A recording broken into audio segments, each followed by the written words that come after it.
이 시간 하나님께서 우리에게 주신 말씀 구약 성경 여호수아 5장 10절에서 15절까지의 말씀입니다. 구약 여호수아 5장 10절에서 15절까지 우리 저와 여러분 한 절씩 교독하시고 마지막 15절 한 목소리로 봉독하겠습니다. 제가 10절 말씀 봉독합니다. 또 이스라엘 자손들이 길갈에 진쳤고 그달 14일 저녁에는 여리고 평지에서 유월절을 지켰으며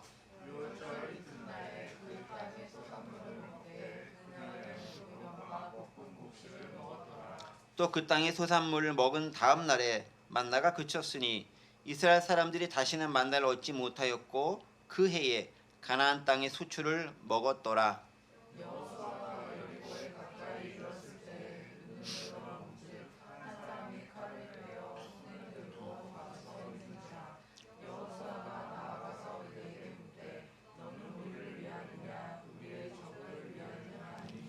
그가 이르되 아니라 나는 여호와의 군대 대장으로 지금 왔느니라 하는지라. 여호수아가 얼굴을 땅에 대고 엎드려 절하고 그에게 이르되 내 주여 종에게 무슨 말씀을 하려 하시나이까. 여호와의 군대 대장이 여호수아에게 이르되 네 발에서 신을 벗으라. 네가 선 곳은 거룩하니라 하니 여호수아가 그대로 행하니라. 아멘. 네. 계속해서 여호수아의 말씀, 특별히 5장에 있는 말씀, 오늘 말씀으로 정리하는 시간을 갖도록 하겠습니다. 이스라엘 백성들이 요단강을 건너서 여리고성을 치기 바로 직전의 상황입니다. 이게 다음 장, 그 6장부터는 다음 시간부터는 본격적으로 여리고성을 무너뜨리는 그런 장면이 기록되어지게 됩니다. 바로 그 전에 이스라엘 백성들이 길갈에서 또 여리고 평지에서 행한 세 가지 것들이 있었죠. 첫 번째 무엇을 행하라 그랬죠? 기념비를 세워라. 이용 보면 안 돼요. 둘째 뭐 했죠? 지난 시간 설교 할례를 행하라. 그리고 오늘 뭘 하라 그랬죠? 유월절을 지키라. 네, 그래서 기념비를 세우고 할례를 행하고 유월절을 지키라. 세 가지 것이 길갈이라는 곳에서 여리고성을 점령하기 바로 직전에 하나님께서 이스라엘 백성들에게 명하셨던 그런 내용이었습니다. 특별히 지난 시간 할례를 행하라 라고 말씀했습니다. 할례가 어떤 의미를 가지고 있을까요?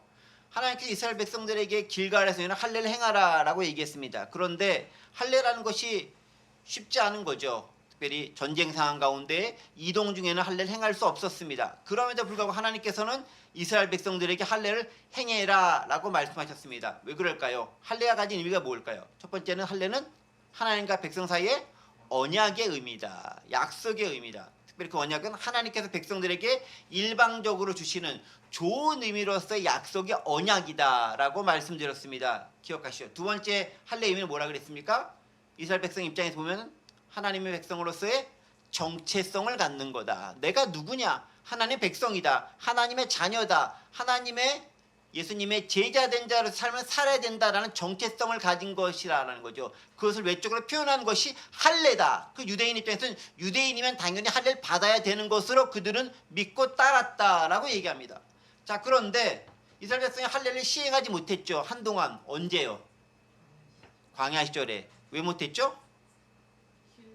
그렇죠. 길을 떠나는 거 아닌 데 있고 이동도 해야 되고 전쟁의 위험도 있기 때문에 언제 어떻게 어떤 일이 발생할지 모르는 거죠. 할례를 행하다 보면은 한 일주일 정도는 장정들이 움직이지 못하는데 그 기간에 큰일이 생기면은 위험하니까 할례를 그들은 행하지 않았습니다. 그런데 그렇게 할례를 행하지 않음에도 불구하고 이스라엘 백성들이 광야에 나올 때 백성들은 할례를 받은 상태였죠. 어디서? 애굽에서 그들 할례를 받고 이스라엘 공동체에 들어왔습니다. 그런데 그들은 가나안 땅에 결국 들어가나요? 못 들어가나요? 못 들어가죠. 역설이죠. 할례를 받았음에도 그들은 가나안 땅에 못 들어갔다라는 거예요. 그런데 광야에서 태어난 이스라엘의 자손들은 할례를 받았나요? 못 받았나요? 못 받았어요. 그럼에도 요단강을 건넜나요? 못 건넜나요? 건너갔어요. 할례는 받지 못했지만 그들은 요단을 건너 가나안 땅에 들어갔습니다. 그러니까 할례가 하나님 백성의 정체성을 드러낸 것임에도 불구하고 언약의 상징임에도 불구하고 그것 자체가 무슨 마법적인 마술적인 능력이 있는 건 아니다라는 거예요. 그 표시를 가지고 있으면 내가 그에 합당한 삶을 살아야 된다라는 거지, 그게 무슨 요술처럼 무슨 부적처럼 주문처럼 나를 뭐 만들어주는 지팡이 같은 그런 역할을 하는 게 아니다라는 겁니다. 할례의 역설이다라는 거죠. 그렇기 때문에 신약에서 뭐라고 설명한다 그랬죠? 육신에 우리의 표피에 살에 할례 행하지 말고 어디 할례 행해라? 너희의 마음에 행해라. 정확히 말하면 신비의 할례를 행해라. 마음의 할례를 가지고 있으라라는 것입니다. 우리 마음 가운데 주님께서 나의 주인 되시고 나의 주권자 되심을 상징하는 그 표징을 가지고 있으라라는 것이고 그것을 따라 삶을 살아가는 거예요. 그 가장 대표적인 표징이 바로 말씀을 내 안에 품고 살고 그 말씀을 따라 살아가는 삶. 그게 사실은 오늘 우리에게 있어서 할례를 마음에 가진 삶이 되는 것이고 예수 그리스도의 그 흔적을 내가 가지고 사는 삶의 가장 온전한 모습이 아닌가 싶다라는 거죠. 순종하는 삶을 사는 것이 육신의 할례를 가지는 것보다 훨씬 중요하다는 것입니다. 그리고 마지막에 길갈이라는 의미에 대해서 말씀드렸습니다. 길갈이 뭐라 그랬죠? 원래? 네, 굴러가다. 뭐가? 애굽의 수치를 굴려버리다라는 뜻이죠. 어떤 수치였다 그랬죠? 애굽에서 종살이하던 때의 수치. 또 두 번째는 어떤 의미였다 그랬죠? 이스라엘 백성들이 애굽에 탈출해 나왔는데 거기서 불순종함으로 인해서 다시 하나님의 말씀을 순종하지 않고 이스라엘 백성들로 이스라엘 백성 애굽에 돌아가려는 그 모습을 보고서 애굽 사람들이 니네가 그 광야에서 죽으려고 탈출했구나라는 욕을 들어먹는 그 수치를 다 벗어버렸다라는 것입니다. 하나님께서는 수치를 벗어버리게 역사하시는 분, 우리가 기독교인으로서 여러 과거의 잘못된 수치 그리고 하나님을 온전히 믿지 못함으로 당하는 수치들을 벗어버리는 것이 길갈이라는 곳에서 우리 주님께서 우리에게 여러 가지 행하라 말씀하신 중요한 의미 가운데 하나였다라는 것 우리는 기억할 수 있습니다. 자, 그런 것들을 기억하시면서 오늘 마지막으로 한 가지 것을 더 언급하십니다. 무엇을 행하라 하죠? 너희는 유월절을 지키라 라는 것입니다. 유월절을 지키라. 그게 이제 10절, 11절, 12절에 걸쳐서 유월절을 지킨다는 게 어떤 의미인가에 대해서 이야기합니다. 10절 말씀입니다. 또 이스라엘 자손들이 길갈에 진쳤고 그달 14일 저녁에는 여리고 평지에서 유월절을 지켰으며 11절 유월절 이튿날에 그 땅의 선물을 먹되 그날에 무교봉과 볶은 곡식을 먹었더라 라고 얘기합니다. 자, 오늘 본문 10절과 11절에는 유월절을 지킨 이스라엘 백성들의 모습에 대해서 언급을 하고 있습니다. 자, 그런데 이스라엘 백성들이 지금 어디에 진을 쳤다 그랬죠? 길갈에 진을 쳤어요. 그런데 길갈에 진을 치고 어디서 유월절 지켰다라고 했죠? 여리고 평지에서 유월절을 지켰다. 그러니까 길갈이라는 곳과 여리고 평지가 연결되어 있는 그런 지역인 거예요. 따로 이렇게 뭐 완전 다른 곳이다라기보다는 그러니까 길갈에서 그 평지를 지나고 나면 여리고 성이 나오는 거예요. 이제 그곳에서 뭘 했다? 유월절을 지켰다라고 얘기합니다. 언제 유월절 지켰다라고 하죠? 그달 14일 저녁에. 14일이라는 말이 무슨 뜻이죠? 정월 14일이 무슨 날이죠? 정월 14일. 40년 전 정월 14일이 무슨 일이 있었죠?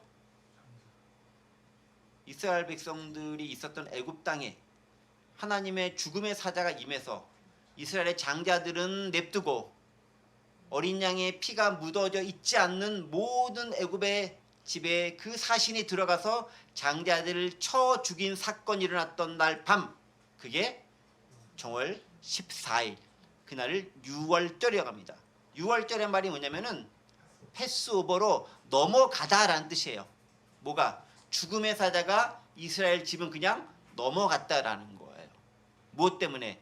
어린 양의 피가 묻혀져 있는 집. 이 집은 이미 피로 그리스도께서 속량했다라는, 나중에 후대 해석이긴 하지만은 어린 양이 피로 이미 속죄 있기 때문에 이 집은 장자를 데려가면 안 된다라는 의미가 그 가운데 깔려져 있었던 것이죠. 그 큰 의미와 역사를 경험했던 날이 언제라고요? 정월 14일. 그리고 40년이 지난 지금 다시 정월 14일에 뭘 지킨다? 그날의 그 유월절을 지키라라는 말씀에 따라서 그 유월절을 지키게 됩니다. 자, 근데 유월절 날에 뭘 했었죠? 이스라엘 백성들이? 네, 어린 양의 피 바르고 그 다음에 뭘 먹었습니까? 무교병을 먹었죠. 무교병이 뭐죠? 네, 누룩이라던가 뭐 이런 꿀이라던가 그런 거 없는 거, 아주 깔끔하게 맛없는 거 네, 원래 꼴 이런 게 들어가 맛있고 이렇게 누룩 들어가서 맛있는 건데 그런 거 싹 딱 빼버려. 그냥 밀가루 반쪽만 해서 구운 그게 누룩인 거잖아요. 누룩 없는 무교병인 거잖아요. 그걸 해서 먹었다. 왜 그랬습니까? 빨리 만들어서 급하게 먹고 간다라는 의미도 있지만 또 뭔가 맛있게 화려하게 먹을 수 있는 상황이 아니라 고통과 고난의 상황도 기억하라라는 의미가 그 안에 담겨져 있는 거예요. 그걸 먹은 것이 무교절입니다. 그래서 14일 날이 6월절이고 15일부터는 무교절이 되는 것이어서 6월절과 무교절은 두 개가 연결된 절기예요. 그래서 이 8일 동안은 이스라엘이 큰 절기 가운데 신약 시대에도 지키게 됩니다. 되게 가장 큰 이스라엘 절기가 6월절 혹은 무교절 절기가 됩니다. 자, 그런데 6월절을 지킨다는 의미가 무엇이겠습니까? 하나님께서 그 백성을 구원하셨다라는 의미가 그 가운데 있는 거잖아요.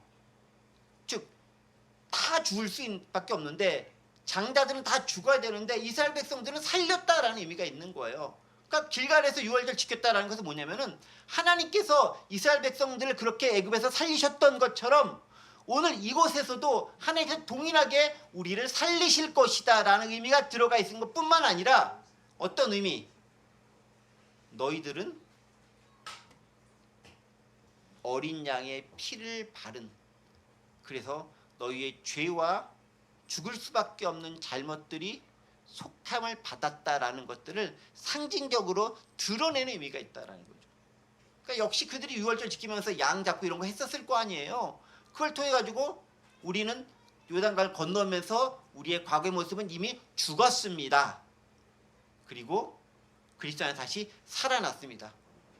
죽음의 사자들은 우리를 건너가서 이제 악의 무리들 가운데 역사에서 그들을 멸망시킬 것입니다 라는 믿음과 확신이 6월절 지키면서 그들은 더더욱 분명하고 명확하게 가지고 있고 확인했을 것입니다. 또 하나님의 40년 전의 그 놀라운 역사 은혜를 다시 한번 기억하면서 우리 하나님은 우리를 구원해 주시는 분이시야. 악의 무리들은 죽이시고 처단하는 분이시야 라는 것들을 다시금 그들은 되새기면서 상기할 수 있는 기회를 얻었을 것입니다. 그러니까 6월절 지내면서 그런 것들이 그들 가운데 남겨져 있었다라는 것들이죠. 또 특별히 6월절 애굽에서부터의 해방을 상징하는 의미가 있습니다. 노예된 자로서의 삶을 떠나서 이제 자유민으로서 그들은 해방되어 가나안 땅을 향해 광야로 나아갔다라는 거죠. 그럼 이제 6월절 지켰다는 의미는 무엇이겠습니까? 이제 우리는 더 이상 죄의 노예에서 해방이다. 또 악한 세속의 권세에서 해방이다. 그리고 지금까지 자신들을 억눌러왔던 애굽을 비롯한 세속 권세로부터의 나는 해방되었습니다라는 것을 선포한다는 의미가 6월절 지킨다는 의미 가운데 그들이 가지고 있었던 발견한 중요한 의미가 된다는 거죠.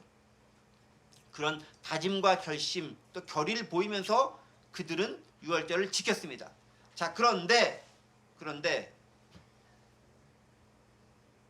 가만히 보세요. 6월절 이튿날부터 뭘 먹었다 그랬죠? 11절 보면은 그 땅에 소산물을 먹되 그 나라의 무교병과 북궁씩 먹었더라. 자, 뭘 먹었다고요? 아니, 소산물 먹었죠. 근데 어디 소산물? 그 땅의 소산물. 여기서 그 땅은 어디예요? 그렇죠? 이스라엘 백성이 가지고 온 거 먹었다는 게 아니잖아요. 뭘 먹었어요? 지금 진을 치고 있었던 길갈에서부터 여리고 평지 가운데 진 치고 있죠. 거기에서 있는 뭔가를 수수해서 먹었다는 거예요. 그렇죠? 자, 여기서 우리는 뭘 발견했으면 하나님께서 준비하신 하나님을 발견할 수 있는 거예요. 여러분, 평지 가운데서 물론 그것도 사람이 얼마나 살고 있는지 저는 가보지 않아서 잘 모르긴 하겠지만은 뭔가 먹을 게 있었다는 거예요. 그 땅의 소산물을 먹었다고 되어 있어요. 가지고 왔던 것을 먹었다라고 기록하지 않아요. 뭘요? 그 땅의 소산물이에요. 그러니까 아직 여리고 성길 점령하지 않았지만 그들은 벌써부터 뭘 맛봤습니까? 가나안 땅의 곡식을 이미 맛보기 시작했다라는 거예요.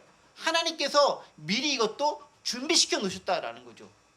이게 있을 걸 어떻게 알았겠어요? 여러분 같으면은 저 같으면 미리 뭔가를 가져가 가지고 여행 가는데, 여행은 물론 아니에요. 근데 이동하는데 움직이는데 먹을 거 싸가지고 가가지고 거기서 미리 딱 준비 세팅해가지고 뭔가 먹었을 거 아니에요. 그런데 그렇게 하지 않았다라는 거예요. 뭘 먹었어요? 그 땅의 소산물을 먹었다라는 거예요. 여호와 이레의 하나님, 미리 준비해 놓으신 하나님을 발견할 수 있는 거예요. 이 작은 구절을 통해서. 하나님은 아주 세밀한 걸 하나하나까지도 미리 준비해 놓으셨다라는 거예요. 이스라엘 백성들이 미처 준비하거나 생각지도 못한 것까지도 준비하시는 하나님을 먹었다라는 것입니다. 그리고 이제 뭘 먹습니까? 그 다음부터 계속해서 이스라엘 백성들은 그 땅의 소산물을 먹게 되는 거예요. 그 땅의 소산물 먹는 거예요. 그날의 무교병과 볶은 곡식을 먹었더라라고 하면서 그 땅에서 난 것을 먹고 있습니다. 이제는 뭘 먹어야 됩니까? 이스라엘 백성들이 가지고 왔던 예전의 것이 아니라 새로운 땅에서 난 새로운 농작물, 새로운 산물, 그 땅에서 난 모든 먹을 것들을 그들은 식량으로 취해야 한다라는 것들을 우리는 본문을 통해서 발견할 수 있습니다. 자, 그런데 12절로 말씀이 이어지죠. 12절 말씀 보겠습니다. 또 그 땅의 산물을 먹은 다음 날에 그 땅의 산물을 먹었습니다. 6월절 무교를 지킨 다음에 그 다음 날에 만나가 그쳤으니 이스라엘 사람들이 다시는 만나를 얻지 못하였고 그의 가나안 땅의 소출을 먹었더라. 자, 무슨 큰 일이 발생했습니까? 엄청난 일이죠. 어떤 일입니까? 여기 만나가 그쳤다. 그날 이후부터 만나가 그쳤어요. 자, 만나는 뭐죠? 만나는 뭔지 모르기 때문에 만나인 거예요. 원래 만나의 의미가 뭔지 모르는 거예요. 네. 하늘에서 뭔가 내리는데 뭐 무슨 씨 같고 뭐가 내리는데 정확히 뭔지 모르는데 이게 만나 이렇게 표현한 거예요. 자, 근데 그게 언제 내렸죠? 매일매일. 어떻게 내렸죠? 하나님께서 주시는 대로 내린 거예요. 그렇죠? 만나와 메추라기가 이스라엘 백성들이 먹었던 음식이에요.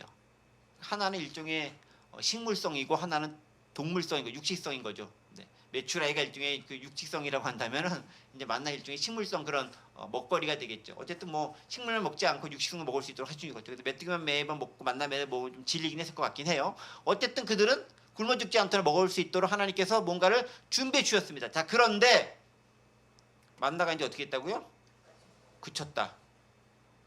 만나 그쳤으니까 이제 이스라엘 백성들이 먹을 게 있어요, 없어요? 그럼 어떻게 살아요? 굶어 죽어요? 굶어 죽으면 안 되죠. 어떻게 먹습니까? 뭘 먹어야 돼요? 그 땅의 소산물을 먹어야 되는 거예요. 그래서 12절 하반절에 뭐라고 되어 있습니까? 이스라엘 사람이 다시 만나를 얻지 못하였고 그의 가나안 땅의 소출을 먹었더라. 이제는 뭘 먹어야 됩니까? 가나안 땅의 소출을 먹었다라는 거예요. 자, 그러면 만나가 그쳤다는 건 도대체 무슨 의미를 가지고 있을까요? 만나가 왜 그쳤을까요? 만나는 언제 먹는 음식이죠? 광야에서 이동 중에. 광야는 이동 중에 있기 때문에 농사짓거나 하는 걸 못하는 거예요. 언제 적이 나타날지 모르고 어디로 하나님께서 가라할지 모르기 때문에 그 땅을 경작하거나 이걸 못하는 거예요. 그러니까 이동 중에 먹을 수 있는 것은 목축과 관련된 것들이라든가 이 만나죠. 하나님께서 특별히 베풀어 주시는 은혜가 아니면 살아갈 수 없는 게 이동 중인 이스라엘 백성들, 광야에서 이스라엘 백성들이 맞닥뜨려야 하는 현실이었습니다. 하나님께서 어쨌든 그들을 40년 동안 그렇게 먹이신 거예요. 매일같이 기적과 은혜를 체험하면서 먹이신 거예요. 뭐로? 만나로, 뭐로? 메추라기로. 메추라기가 메뚜기죠.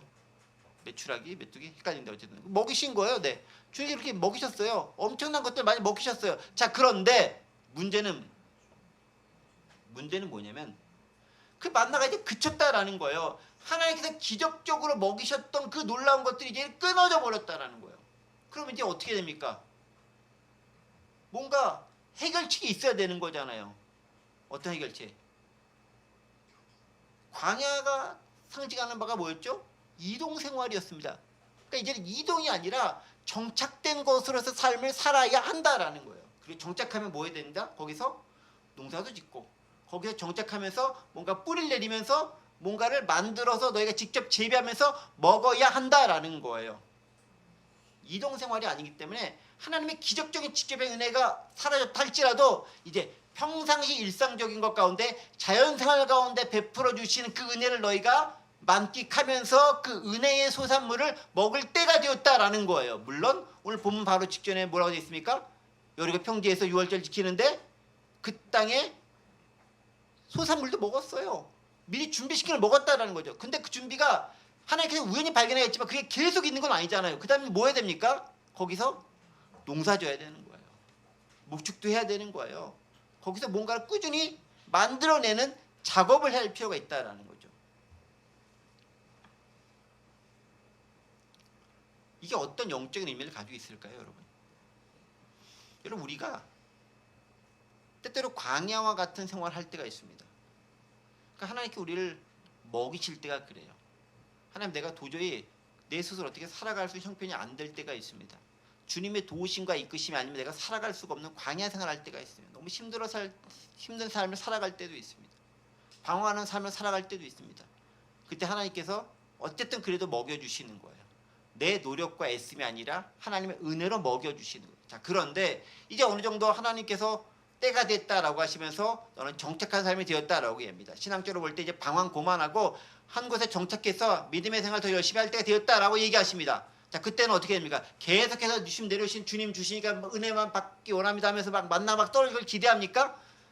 이제 만나 주시지 않는 거예요. 그럼 뭐 합니까? 니네가 농사져서 먹으라라는 거예요. 니네가 농사져서 먹는 것도 자연 법칙도 하나님의 은혜의 방편이라는 거예요. 하나님의 섭리는 기적적으로 매일같이 만나가 내리는 것만 은혜가 아니라 매일 농사 지으면서 우리가 일반적으로 생활하는 삶의 모습도 하나님의 은혜 가운데 있고 섭리 가운데 있다라는 거예요. 자, 그런데 이스라엘 광야 생활은 몇 년간 했죠? 40년. 길어요, 짧아요? 길다면 길고 짧다면 짧아요. 그런데 40년 광야 생활했지만 이스라엘 백성들이 그곳에서 가나안 땅에 들어가 사는 걸 얼마나 사는 거죠? 비교될 수 없을 만큼 훨씬 길게 사는 거예요. 뭐겠습니까? 광야 생활은 그리 길게 하는 게 아니라는 거예요. 하나님께서 직접적 채워주시는 그 은혜 막 하고 하는 것들은 그렇게 길게 생활하는 게 아니에요. 이건 어린아이와 같은 삶이라는 거죠. 어린아이는 엄마가 직접 주는 것만 그대로 받아 먹는 거예요. 꿀떡꿀떡 배고파요. 꼬뻑꼬뻑 하고 있으면은 막 우유 주고 막 그러는 거예요. 네, 우유 타고 있죠. 네, 그러는 거예요. 그런데 얘가 지 혼자 먹을 나이가 됐어. 충분히 컸어. 그러면 계속 엄마가 먹여줘요? 직접 넣어줘요?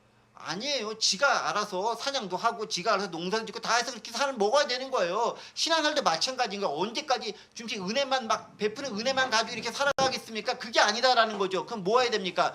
내가 스스로 믿음을 지켜나가고 신앙을 지켜나갈 수 있을 정도까지 성장하고 자라야 되는 거예요. 계속 가나안 땅에 들어가기 전에 광야 생활을 시작하면서 주님이 주시는 먹을 것만 주시면서 주겠습니다. 만나만 계속 떨어질 걸 기다리겠습니다. 매출하기만 계속 주십시오. 이거 아니라는 거죠. 어떤 삶? 내가 직접 뭔가 일을 해서 벌어 먹을 수 있는 그 수준과 능력이 돼야 되는 거예요. 여러분, 그래서 제가 종종 많이 얘기하잖아요. 믿음 생활 시작한 지 얼마 안 돼서 가나안 땅에 들어가기 직전에 그 생활할 때는 하나님 은혜도 많이 주신 것 같아. 모든 게 다 기도대로 이루어지는 것 같고 기가 막히게 때에 따라 뭔가 잘 이루어지는 것 같아요. 근데 어느 정도 시간이 되고 신앙 역사 된다면은 그게 금방금방 잘 안 돼요. 왜? 이제 네가 스스로 좀 해봐라는 거예요. 네 신앙으로 좀 커봐라라는 거예요. 언제까지 먹여주는 것만 받아먹겠냐라는 거죠. 새가, 둥지 있는 새가 엄마가 먹여주는 거 계속 먹고 있다. 어느 정도 이제 깃털이 자라고 날아갈 때가 되면 네가 날아가서 살아라라는 거예요. 이스라엘 백성들이 그럴 때가 됐다라는 거예요.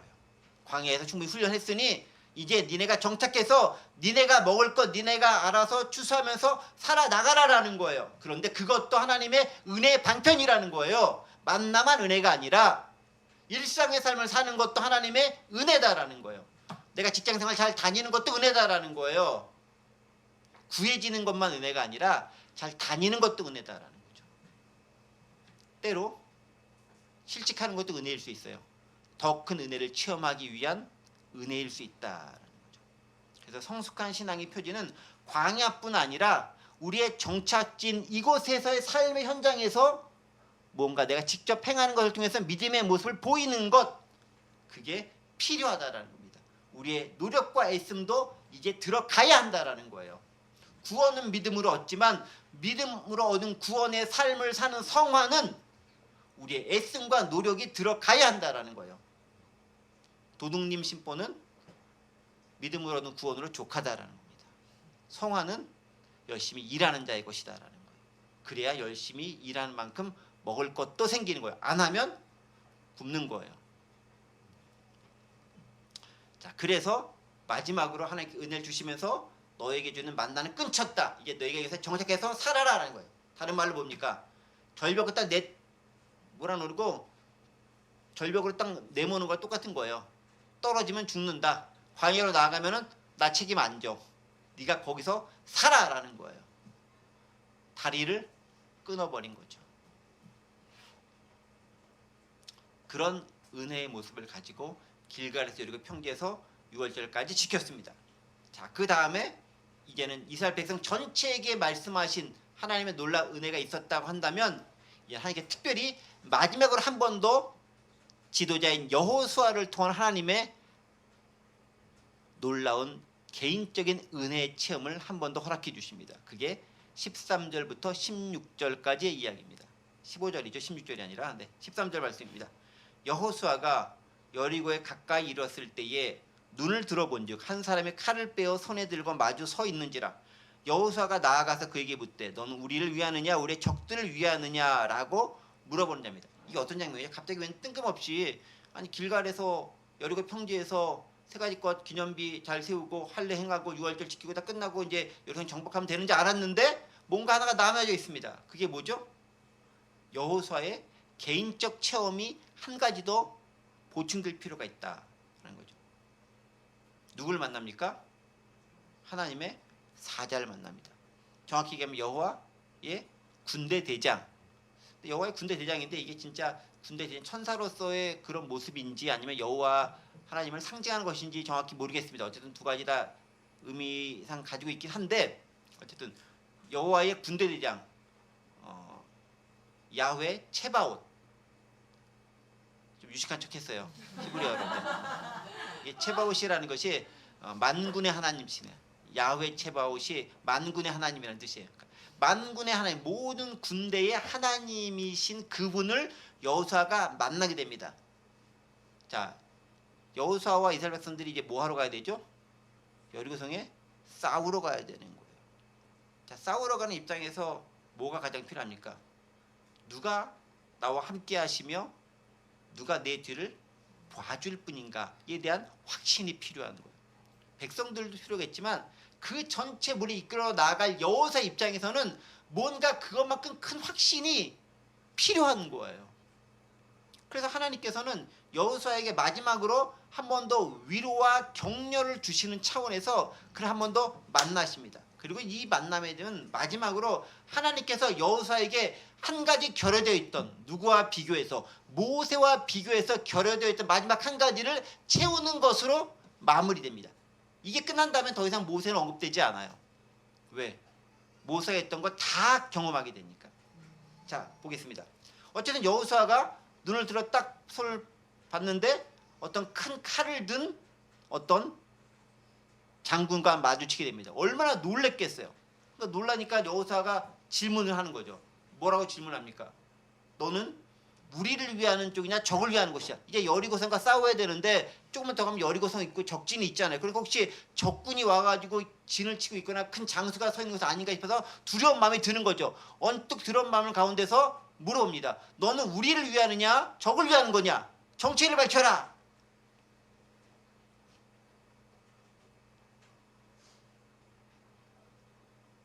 (14절에서) 답이 나옵니다.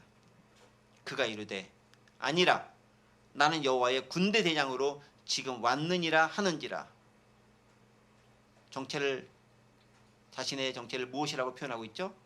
나는 여호와의 군대 장관으로서 이곳에 왔느니라. 영어로 보면요, as commander of the army of the Lord, 주의 군대의 장관으로서 대장으로서 내가 이곳에 왔다라고 얘기합니다. 그 말은 뭐겠습니까? 하나님의 군대 대장으로서 내가 너를 돕기 위해 이곳에 와 있다라는 거예요. 당신은 누굽니까? 라고 여호수아가 물어보죠. 칼을 든 엄청난 그 멋지게 어떻다고 묘사되어 있지는 않지만 어쨌든 간에 칼을 든 그 사람에게, 그 존재에게 여호수아가 당신은 누굽니까? 우리를 위하는 분입니까? 적을 위하는 분입니까? 묻자 나는 여호와의 군대 대장이라는 거예요.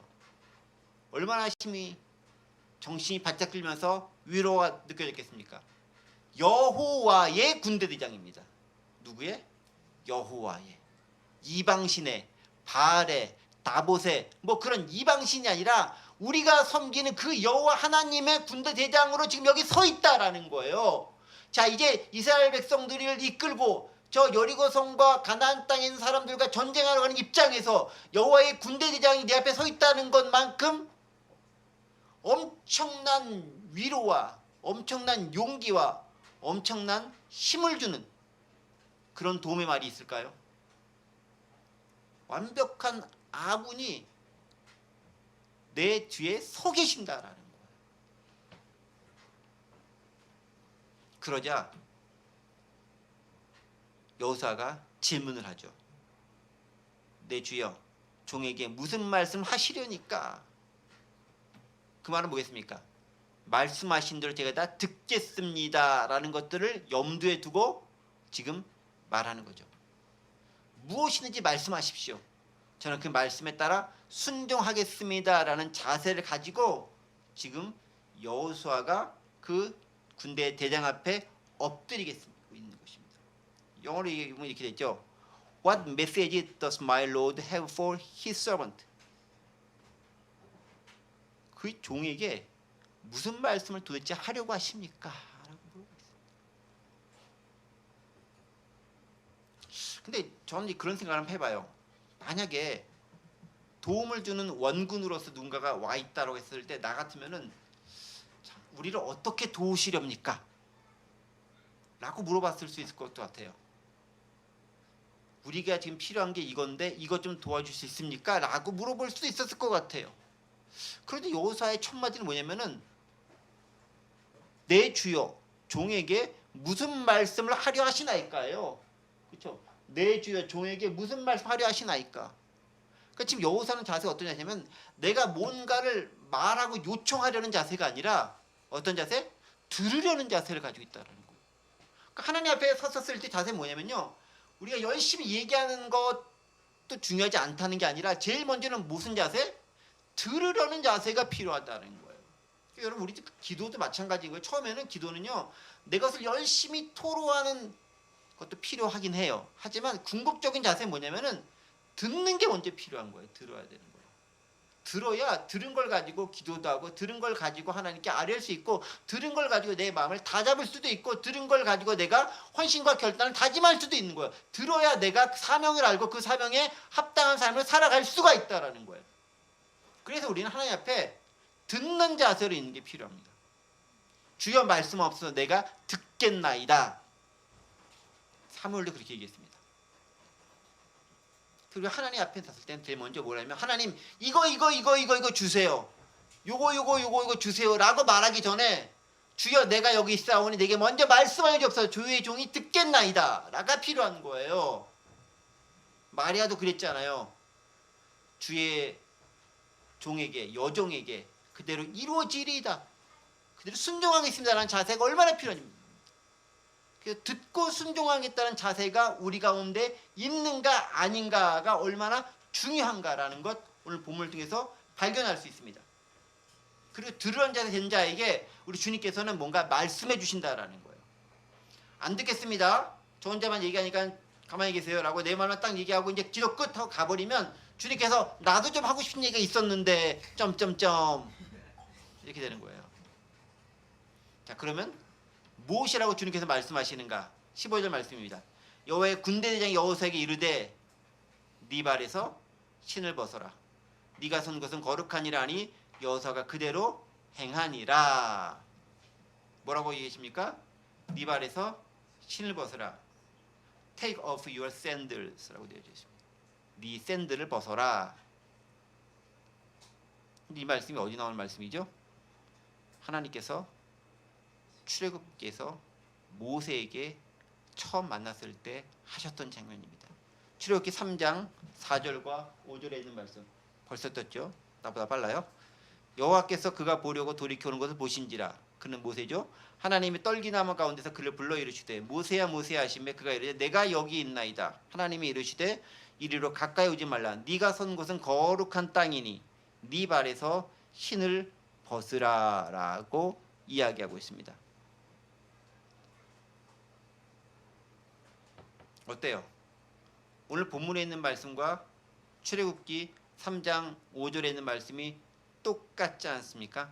네가 선 곳 내 발에서 신을 벗어라. 네가 선 곳은 거룩하니라라는 그 표현이 출애굽기 3장 5절에 있는 말씀이나 오늘 본문 여호수아 5장 15절 말씀이나 똑같다라는 거예요.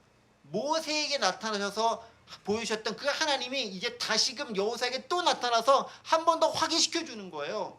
그러니까 모세에게 하나님 모세를 통해 여러 가지 역사했던 것들을 그대로 여호수아는 답습하고 있어요. 똑같이 경험하고 있어요. 똑같이 배워가고 있어요. 그리고 이게 뭐합니까? 개인적인 그 은밀한 체험마저도 여호수아에게 다시금 하나님께서는 부어주시는 거예요. 왜냐면요, 우리가 지도자로서 어떤 물이 이끌어 나가고 내가 하나님 관계 유지하는 데 있어서 하나님과 나와의 특별한 만남과 그런 경험들이 내가 세상을 살면 살아가고 혼자 외롭게 결단하지 않은 상황 가운데서는 큰 힘을 발휘하기 때문에 그래요. 여러분, 리더는 외롭습니다. 왜 외로냐면요, 혼자 결단을 내려야 될 때가 많기 때문에 외로운 거예요. 근데 그때 나 혼자가 아니라 하나님께서 함께 하신다라는 그 생각이 나의 외로움을 날려버리고 내가 담대하게 뭔가를 결정할 수 있도록 도움을 주게 되는 거예요. 모세가 이스라엘 백성을 이끌고 나가라 라는 하나님의 말씀을 들었을 때 얼마나 힘듭니까? 그런 모세에게 하나님께서는 네 발에 신을 벗으라고 얘기합니다. 물론 이 말씀은 모세의 그 명령을 내리기 전에 먼저 일어났던 일이에요. 호렙산에서 떨기나무 뭔가 불이 붙는 것 같은데 모지하고 딱 찾아가 보니까 그때 첫 만남을 가졌던 장면이 이 장면인 거예요. 근데 뭐라고 영어로 되어 있습니까? 보십시오.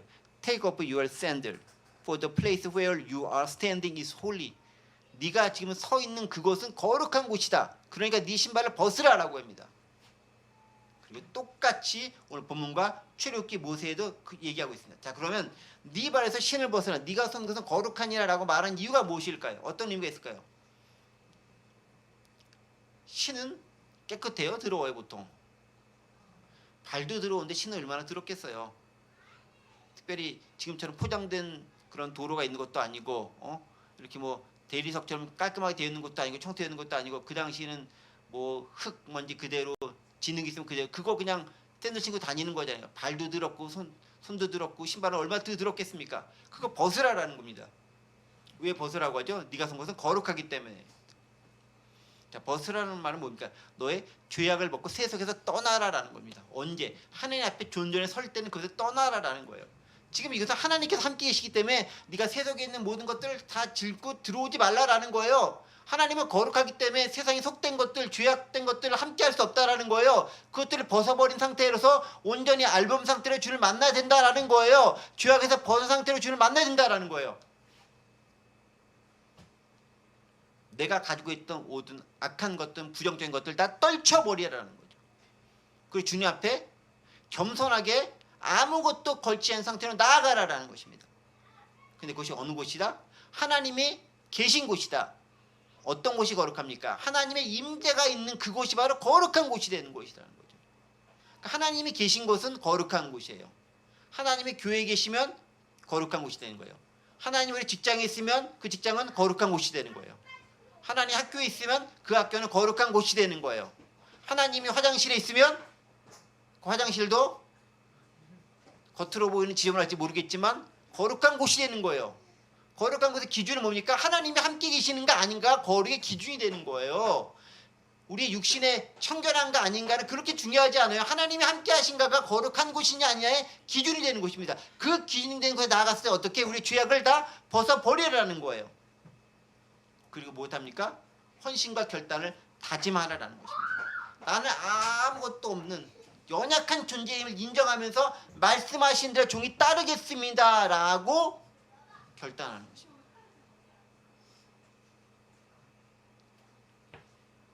그리고 그게 전제가 된 다음에 비로소 전쟁에 나가 승리할 수 있다라는 거예요. 모세가 이스라엘 백성들 이끌어 나가기 전에 하나님과의 거룩한 존존에서 나의 가장 작은 것마저도 다 벗어버리고 맨발로 주님 앞에 서고 은혜를 체험하고 비로소 이스라엘 백성들이 이끌어 나갔던 것처럼 여호수아 역시 하나님 앞에 맨발로 서서 자신의 가졌던 모든 것들을 다 떨쳐버리고 겸손하게 그 앞에 순전한 모습 섰을 때 하나님께서는 비로소 그를 통해서 놀라운 역사를 이루어 가신다는 것들을 보여주신다. 하나님 앞에 순전함과 거룩함이 승리의 비결이라는 겁니다. 내가 잘나서가 아니라 주님께서 그 싸움의 주관자가 되시기 때문에, 여호와의 군대 장관이 그 싸움을 하실 것이기 때문에. 그래서 다음 시간부터 보겠지만 여리고성 전투를 이스라엘 백성들이 뭘 잘해서 이긴 게 있나요? 없어요. 그냥 뱅글뱅글 돈 거밖에 없어요. 마지막에 소리친 거밖에 없어요. 그런데 성은 무너졌다. 철저하게 하나님의 능력으로 성이 무너졌다라는 것입니다. 내가 하나님 앞에 온전한 모습으로 거룩하게 섰을 때 하나님은 그 모습을 보시고 하나님의 싸움으로 모든 것을 만들어 가시면서 그 싸움을 승리할 수 있도록 이끌어 주신다라는 것입니다. 말씀을 정리합니다. 오늘 우리는 길갈에서의 마지막 장면을 살펴보았습니다. 그것은 유월절 행하는 것입니다. 하나님께 우리를 어떻게 구원해 주시고 이끌어 주셨는가를 기억하는 것입니다. 과거 죄악된 삶에서 해방을 기억하는 것입니다. 그리고 오늘날로 적용한다면 예수 그리스도의 보혈이 우리를 구원할 유일한 것임을 기억하는 것입니다. 그리고 그것을 지킨 다음에 이스라엘 백성들이 적질 향해 나아가기 전에 여호사를 따로 부르면서 너는 모세에게 행했던 것과 같은 은혜와 경험을 동일하게 받았다라고 선언하시면서 싸움은 너의 싸움이 아니라 나의 싸움이다 라고 말씀하시면서 여호와 체바옷, 만군의 여호와의 이름으로 그에게 나타나시면서 두려워 떨지 말고 내가 이 싸움의 주관자가 된다고 말씀하십니다.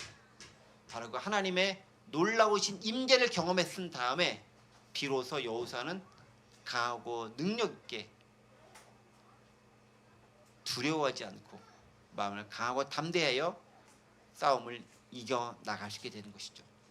우리의 삶의 터전 가운데서 내가 싸우는 것이 아니라 하나님의 싸움이 될 수 있도록 내 모든 것 다 내어드리고 주님 앞에 거룩함으로 겸손하게 설 수 있는 저와 여러분들, 그리고 뭔가를 막 얘기하기보다는 들을 수 있는, 순종할 수 있는 그 자세를 가지고 주님께서 주권적으로 이야기하실 수 있는 그 은혜가 우리가 내 경험되기를 간절히 원합니다.